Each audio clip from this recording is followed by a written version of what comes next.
Τρίτο Q&A και η ερώτηση είναι από την Crystal Energy. Πιστεύεις ότι οι πέτρες σε προστατεύουν πραγματικά ή είναι θέμα πίστης?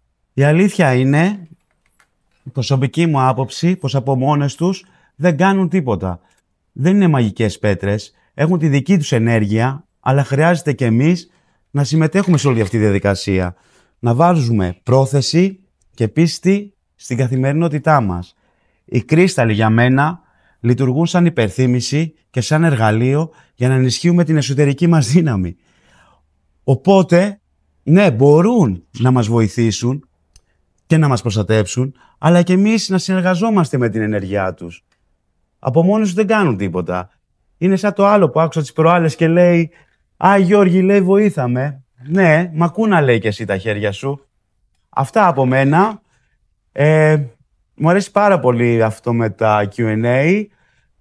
Γράψτε μου στα σχόλια τι πιστεύετε εσείς. Ευχαριστώ.